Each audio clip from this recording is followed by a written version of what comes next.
What is going on, everyone? Welcome back to the channel. Welcome back to Stuffy TV, and we're doing a preview today. Big game coming up on Wednesday. People like to call it the social media derby, and you understand why. There's a lot of good content creators for both teams. I wish our teams can rival each other on the pitch like we rival each other on YouTube, but that's not the case.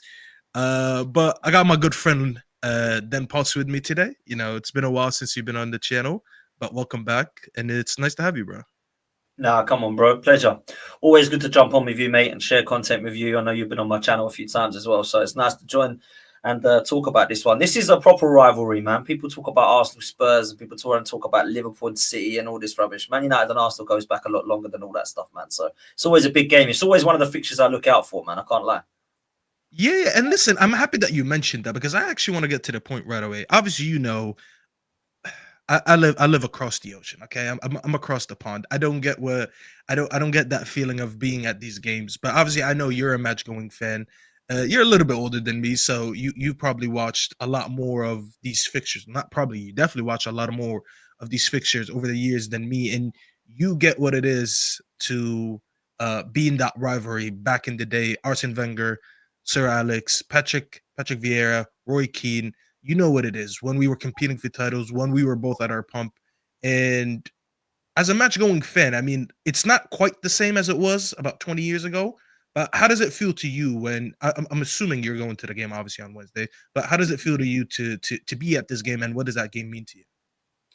Yeah, this is the biggest fixture for me every single season. I look at it, and people will say the North London derby, and I think geographically and the fan base and the togetherness and the derby, of course, everyone looks at Spurs as way in a kind of different way. But I think for me, with Manchester United over the years, it's always been the team that I've wanted to beat because they've always been the best growing up. When I was growing up in the 90s, bro, trust me, everybody supported Man United, and I'm not far from London. I'm Essex, so you either support West Ham, Arsenal, Spurs, or Chelsea. But all my mates were Man United because everyone was a glory hunter when I was growing up at school. So I was Arsenal, and everyone was like, we're dominating you. And it got to the 2000s in my high school, and it was just like, now we're dominating you. And it was this rivalry that just went on with Wenger versus Fergie, Vieira versus Keane. And I think that kind of got lost when a few of those players left, and certainly now since the managers have gone, we've never quite been able to. I think both of us have been in the mud for the best part of a decade, and probably even longer with Arsenal. But in nearly 2 decades, we've only really got a couple of FA Cups to show for our name. So when I look at the way things have changed, it's a shame. That doesn't take away the fact that I still look forward to this fixture. I still do, and particularly at Old Trafford, but certainly at the Emirates, we've always had quite good games, and it's just been a rivalry that I've always enjoyed. And I've never got it with any other club, really. We still don't have it with City because they've been dominating while we've been rubbish. I can say the same for Liverpool. Liverpool were brilliant while we were rubbish, and now that we're pretty good, Liverpool have faded off until this season. And I haven't really ever had it with Chelsea or Arsenal, Chelsea or Spurs with Arsenal in that way. So it's only really been Manchester United that I can remember thinking, wow, it's literally we win one, you win one, we win one, you win one. And I can remember FA Cup finals, we've beaten you and stuff like that. And it's just like there's something different about this rivalry. So yeah, I always look forward to this game, man. Yeah, I hear you. Listen, even I haven't been to a United Arsenal game, obviously in the Premier League, but I've been to a couple preseason ones here in the US, and I'll tell you this: the turn up is usually big when it's United and Arsenal. There's a huge fan base for Arsenal in the US, obviously for United because we're a global club. I'll tell you that we sold out last summer, not the one that just passed a year ago. They sold out MetLife here in Jersey. I went to that game and it was absolutely insane. There was way too. I think it's that was the. I remember when I was there on the day they announced on the speakers that was the highest ever attendance for a well, they announced it as soccer, but you mean for a football game because obviously that's an NFL stadium. So that was the biggest turn up ever for a football game in that stadium. So it just shows you how big both There these you go. clubs are in England and outside of England. But let's talk about the game a little bit more. I mean,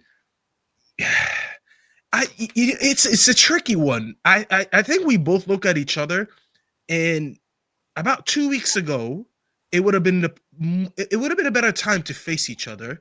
You look at me 2 weeks ago, I had Ten Hag. I look at you 2 weeks ago, you were struggling to win, and then 2 weeks later, you're just scoring goals for fun, and I have a new manager, and I'm not saying I'm that amazing, but I'm better than what I was 2 3 weeks ago.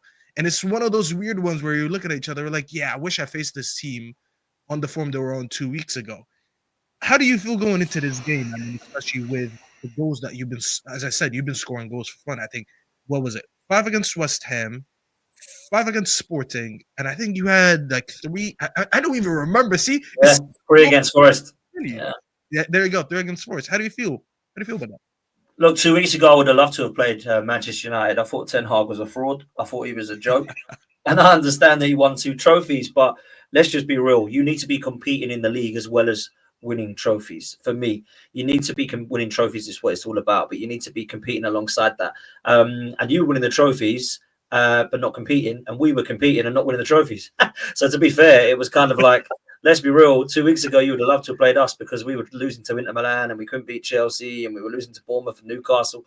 And you guys were just trying to find a style of play for the first time in 3 years under Ten Hag. So it was a mess. And if I'm honest with you, you might not, your viewers might understand this joke, but it probably would have been like the Red Lion versus the White Hart, which is basically two pubs in England that are like known as like the biggest pub names in England, the UK, and they would have their like kind of football sides out.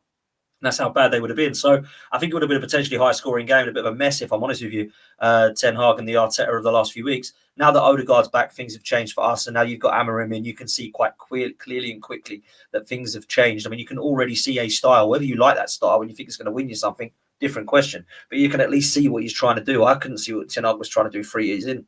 So I think in 3 games in, I've seen what Amorim's trying to do. I've seen what the system's all about. I think you definitely need to improve on some of your players if you want to go that way, but you will. That's the route you'll go down next, in my opinion, in January onwards. But when I look at what Arsenal are doing now and I look at the game and how it can change, it could actually change things quite dramatically because you're trying to get used to a new system. We've now got our players back and we're firing. And you just know that the fans will be up for this game. The fans of Manchester United will now be very different to how they would have been a couple of weeks ago. Because although the difference of Arsenal was kind of our style, your fan base would have been down in the doldrums still because you would have had Ten Hag.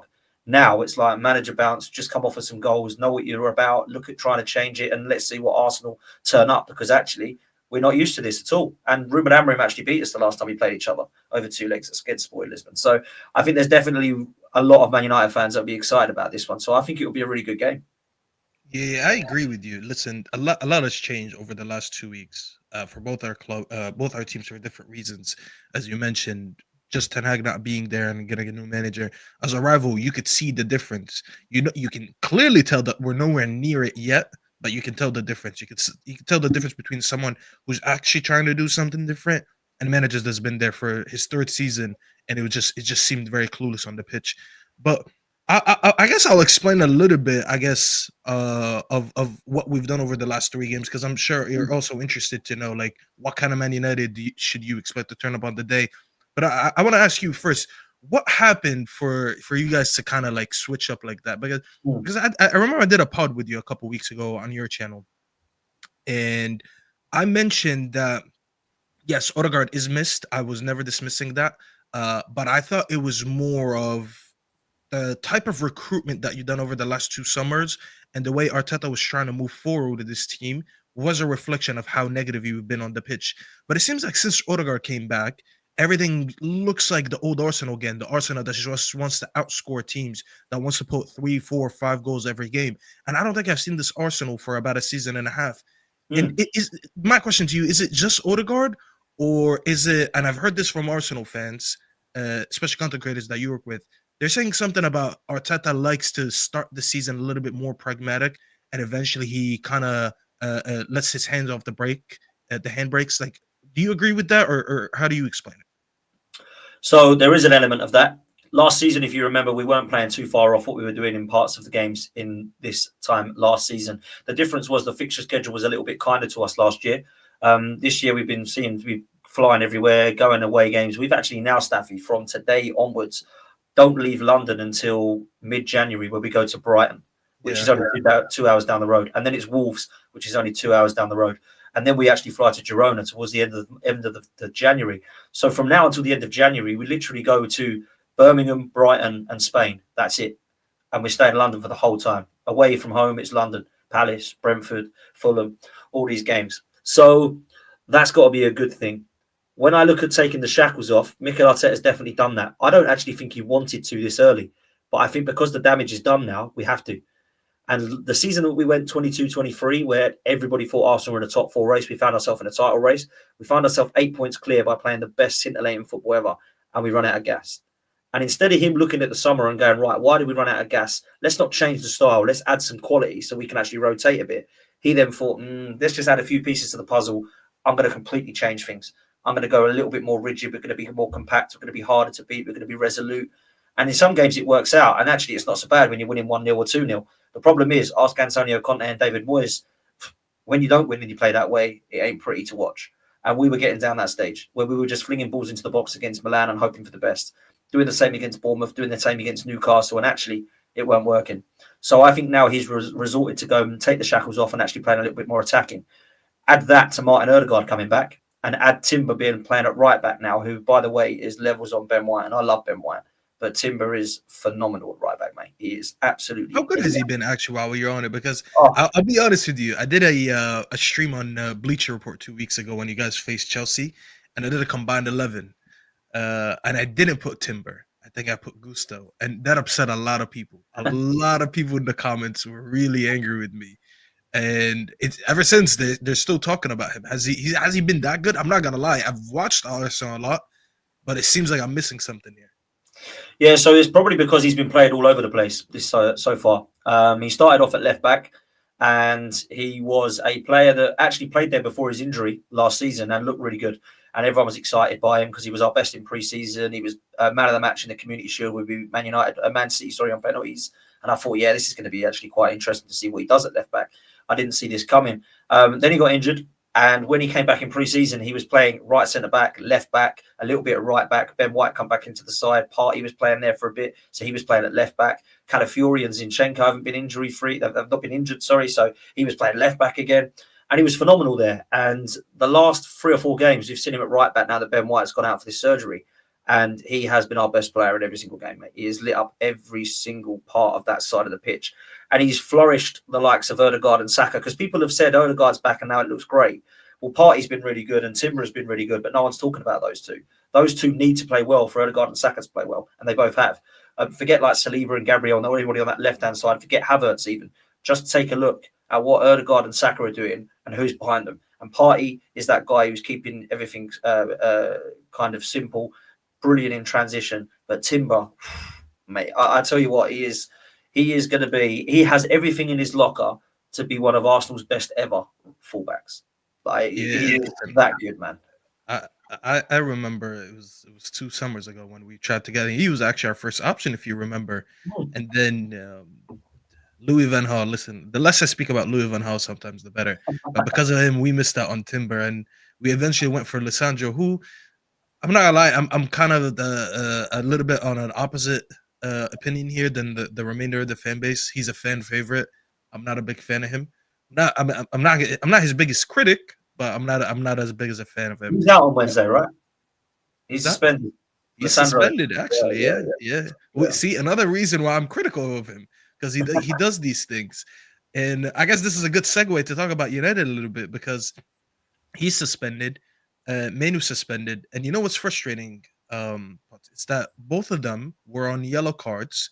They come back to the Everton game, so they weren't here for the game before. They come back. We put them in the starting 11, and in a matter of a minute and a half, they both pick up yellows.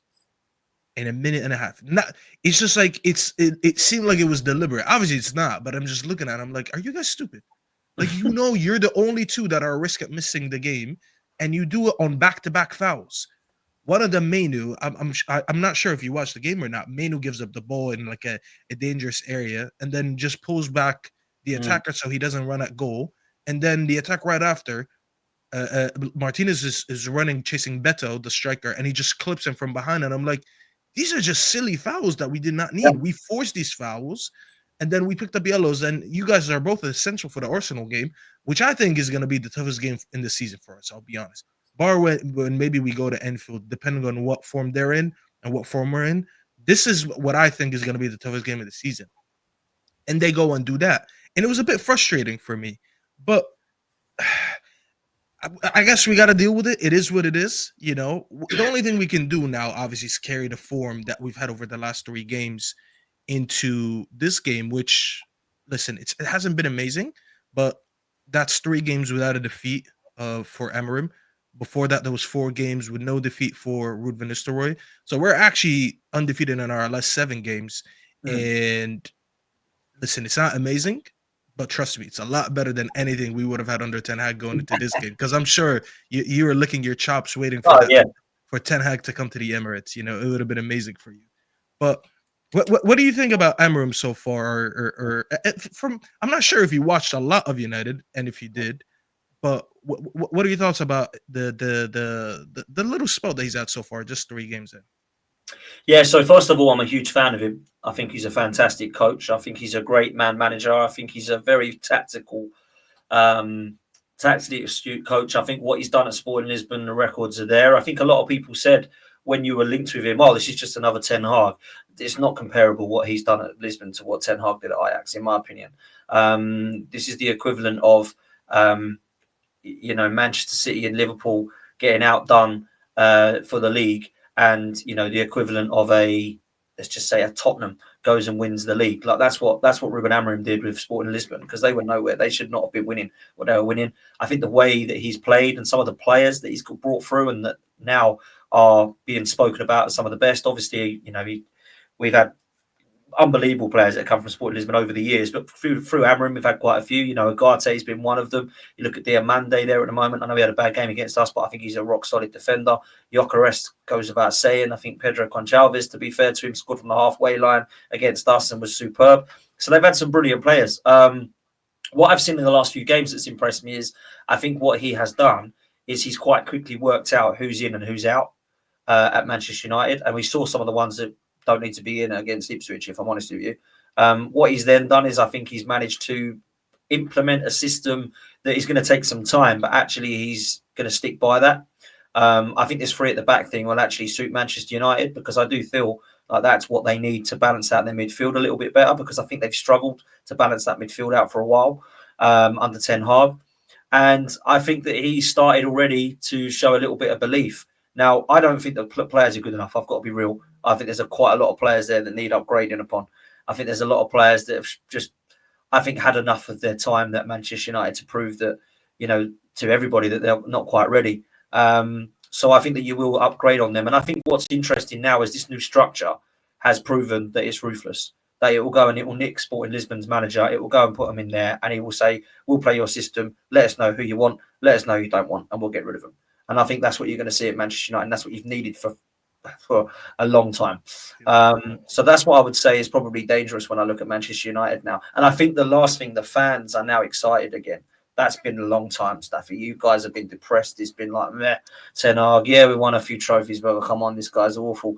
And I think every time I've played United, there has been that feel in the fan base. I remember even last season when you should have gone 2-1 up because Garnacho scored, and then it was a Nats whisker offside. We went up the other end and actually won the game. You could see the Manchester United fans were just like, yep, typical. It weren't like, what, disgrace, we played so well, we were amazing. It was like, yep, that's what we do.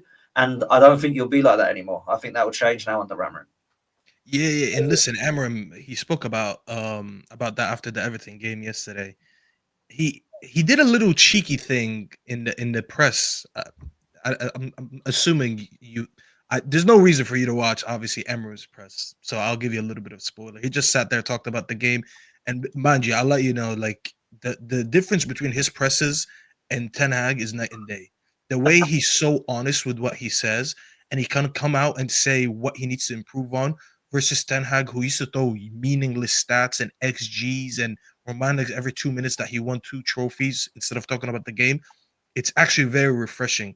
And we But he stick was to the talking. plan. That's what he used to say. We stick to the plan. There's a And no plan, one and knows I what never the knew plan what the was. plan was. Three I years don't later, know we what the never plan seen was. the plan. The plan was probably to go back to the Netherlands and fish in those canals. That's why he was. That was his plan.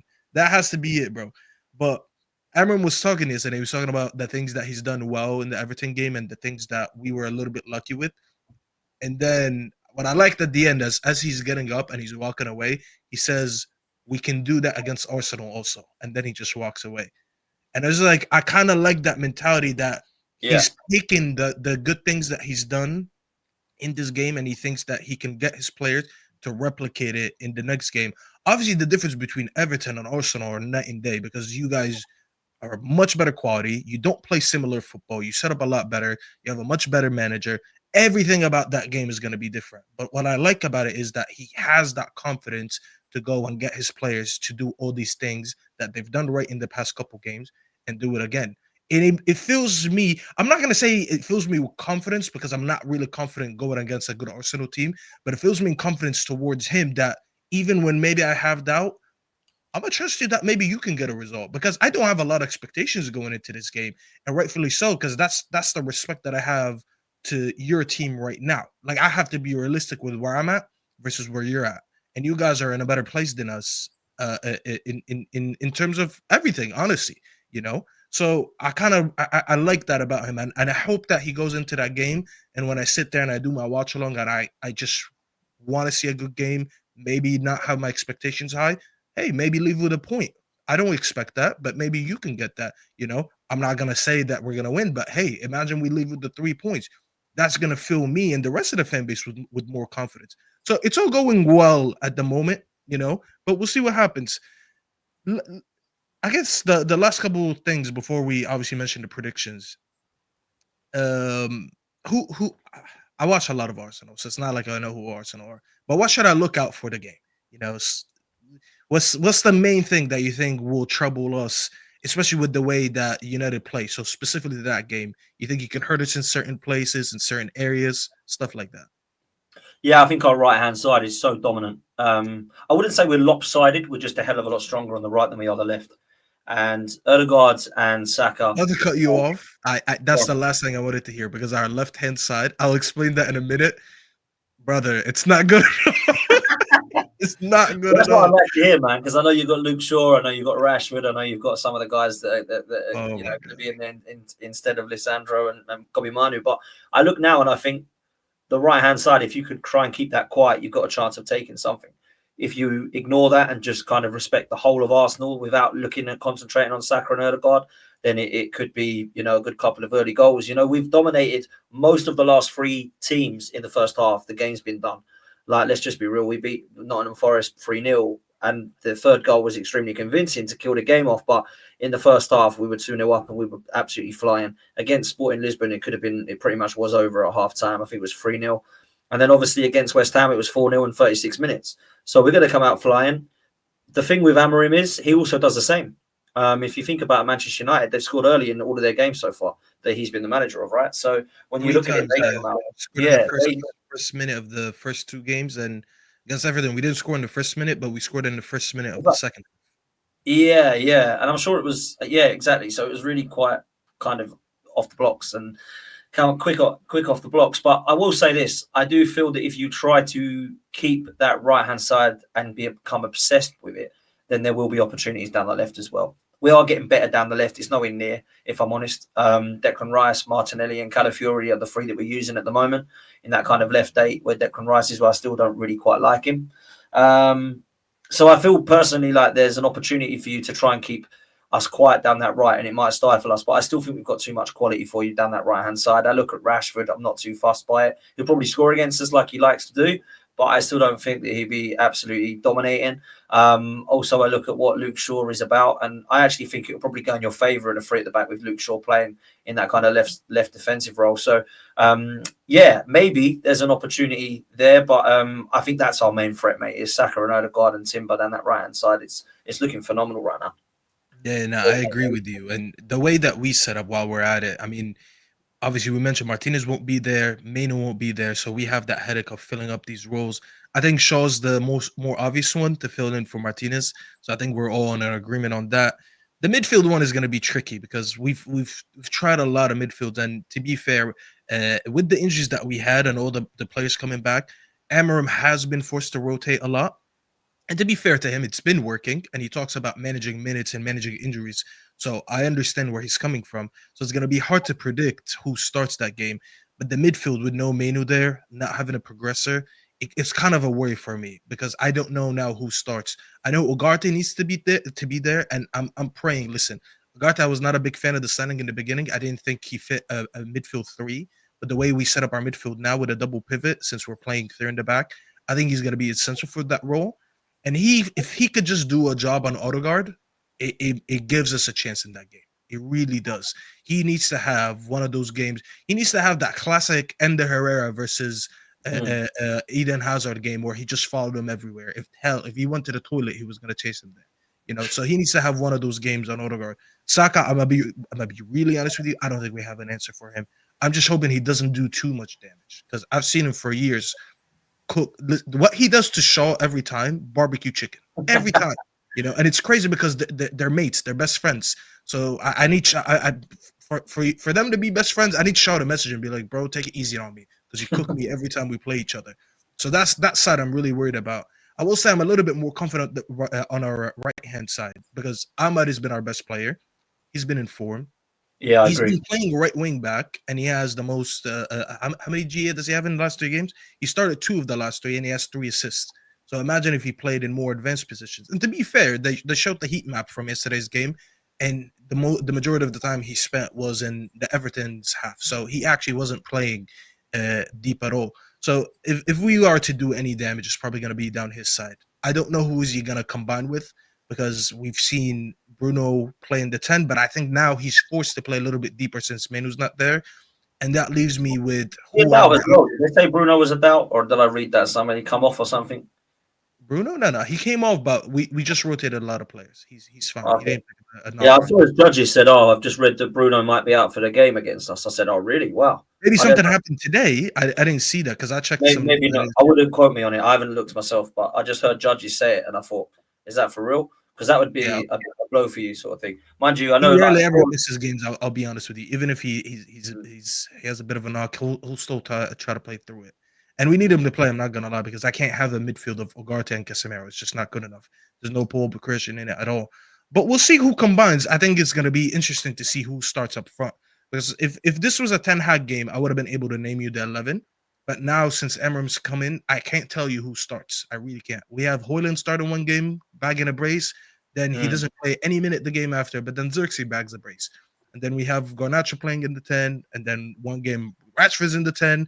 Then we had Mount. He's talking a lot about Mount, but then Mount was rested last game, only played 10 minutes. So is he going to play against Arsenal? Do we need him because we're going to do a lot of off-ball work? I don't know. I cannot predict, but we'll see what happens. I'm I just excited to checked it. It just watch. says he's doubtful. De Bruno. It doesn't say he's out. It said he's doubtful for Wednesday. Bruno. That's all it says. That was 5 hours ago. Who's So it reported by? a mirror, I think it was someone Oh, like see, so he's that. starting. No one, yeah, no one like He's reliable. starting. If the Um, mirror said it, then he's starting. Then yeah, the Sun and the Mirror both say they're hit with Bruno and Man United have been hit with Bruno Fernandes injury worries, and the Mirror reported 5 hours ago a double injury scare. I don't know who the other player is. Fernandes injury scare to add to the double blow for the Arsenal game. Daily Mail was reporting it as well. So basically, all of the locals just saying that okay, he so all might the be big out. news. All right, I'll do a little bit of a deeper dive into that one, and I'll probably stream about it later. But before we wrap up, I mean, score predictions. Um, so I've got a feeling you might score an early goal because I've seen it before. And it wouldn't surprise me if it's Rashford because I could just picture in my mind now how many times I've kind of been to games where he scored first. But I am going to go for the win, so I'm going to go 2-1 Arsenal. All right, 2-1. That's a lower score. You know what? You're a bit more rational than everyone else. That's why everyone else Oh is no, it's not thinking. going to be like a 5-1 or something, man. No way, no way. Yeah, I don't think you guys are gonna batter us. I think it's gonna be very difficult though, and if we lose, I won't really be surprised. I don't want to predict a loss though, so I'll be a little bit more optimistic, and I'll probably say it's gonna end 1-1. I don't know. I haven't seen Emery in a big game yet for United, so I don't really have any sample size to reflect on.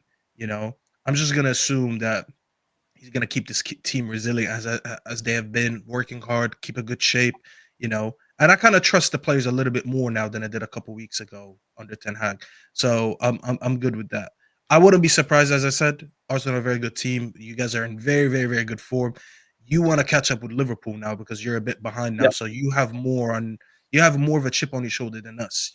We're more focused on performances, and you guys need the results right now, especially with the drop off of City. You have to be challenging for the title. So I expect you guys to be a little bit more aggressive. But if we leave with at least a point, I'm happy. I think it's very difficult good to go to result, your man. favorite Good away result. game. You could bring a draw, 100%. Yeah, yeah, Well, 100%. for It the would way be a you're very playing to where we're playing and where you're at in the season, I think if you take a point at the Emirates, you're going to take that and get the hell out of there. and we don't 100%. travel well to the Emirates anyways. I couldn't tell you the last time we picked up a point there. I really don't. I actually don't remember at all. You know, the last time we beat you No, guys was at our grand. It was that Anthony debut. But other than that, we don't travel well to you guys.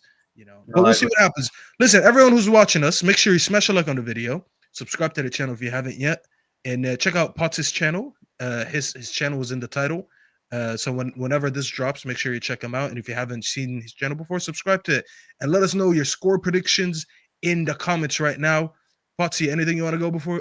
Anything you want to say before we go? No, big up for having me on, man. Really appreciate it. Make sure you hit the thing. Make sure you hit the like. Make sure you hit the subscribe. Come follow me on Football's 12th Man. And yeah, we'll see you next time, man. Big up to you, Staffy. All right, love, man, and everyone else, take care.